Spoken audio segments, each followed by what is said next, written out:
able to access credit, if they're not able to get subsidies, we must be intentional about it. The idea behind Hustler Fund, perfect, very good idea, very good construed, very nice idea for this administration. But the Hustler Fund, if it were me, I will tell the president a million times, don't give these people 1,000 shillings, 2,000 shillings. Make sure that if the county governments get, for example, 15%, another 15 or 10% of our GDP, of our budget, should go to the informal sector, so that people who are working in the Jua Kali sector, the informal sectors, even in terms of training, you know that training where the person who is being trained has proximity to the workplace. For example, the garages of this, the garages of Grogon, downtown Nairobi, you know, the training there is more efficient than the classroom training or vocational training, because they're trying to, the late Magoha was trying to develop the vocational training. But we know that research has it that the training at workplace is more efficient than the training. That's right. What Arnold Maliba said, that education, classroom education is one thing, and then experience and intelligence and training is has its own particular place somewhere. All right, those are live pictures coming from State House in Nairobi. President William Ruto had a meeting with his cabinet. The cabinet secretaries were all there, and other top government officials in State House for that particular briefing. And what you can see is just now the preparation. The outriders are now taking their positions.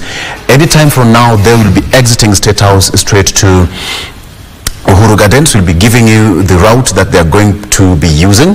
That could be either from State House down to Valley Road, taking Uhuru Highway, heading towards Langata Road. We'll be taking a look at that particular route shortly. But that is the Water Mountain. For those who've gone to State House, the sound of that fountain is always something to behold. You know, Oscar, I don't know whether you've been there. No, or Melly. Talk to me nicely. I've never got a chance to go to State House, unfortunately. Talk to me nicely. Melly, have you been there? Yes, I've been there to sing for Mwai Kibaki. So you have an experience? Yes, I have an experience. The sights and sounds of State House. In 2007, I think, yeah. Okay. I think I saw one somewhere like you. Okay.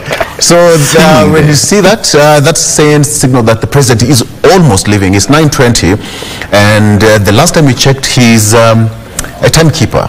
He's a timekeeper, so he should be leaving State House at any time from now. The outriders, we just want to see the formation and how it's going to be heading towards Uhuru Gardens. An amazing moment for us to be alive as Kenyans. So, Melly, look at it this way.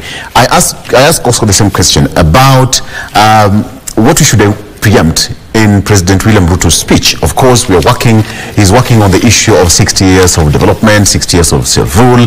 He has a government to run, certain things to take care of in terms of, you know, the democratic space that we are enjoying right now, the cost of living, etc., etc. But what is your projection? What is what would you preempt in his speech? In Jamhuri Day celebrations, mostly, it's the president's time to read out to Kenyans, explain to Kenyans what he has done for the entire year. Yes. So we are expecting him to tell us what the government has done since January up to now. We are also looking forward to a lengthy speech. Actually, it's usually one of the lengthy speeches that are read, and I'm looking forward also to him explaining, giving us hope, as Oscar said, hope on what is to come.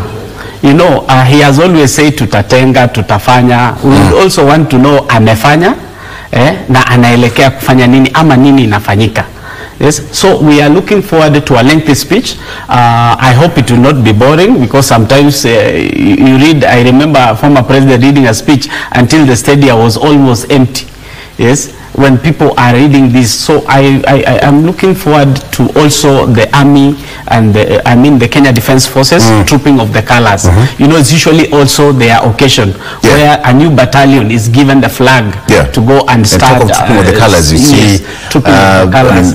The size of signs of Uhuru Gardens. Yes, they're taking their positions. Just to cut you short, live pictures again. There you have it. They have taken their positions now. We have got the Kenya Army. We have got the Air Force, we have got the Navy, And now I'm told that the president is now set to leave State House. Now, anytime you see the military taking their position, it means that the president is leaving. And there we have it. He is leaving. The outriders are now rolling, wheels on the tarmac, and the president is out. I'd like to see the kind of formation they're going to have. This is not the normal Mercedes-Benz that we are used to. Remember, it's not... that is the Motorcade leaving State House right now, and anytime from now, this should be like around 10 minutes or around 15 minutes drive to Uhuru Gardens, depending on the route that they're going to take, and seeing the soldiers and the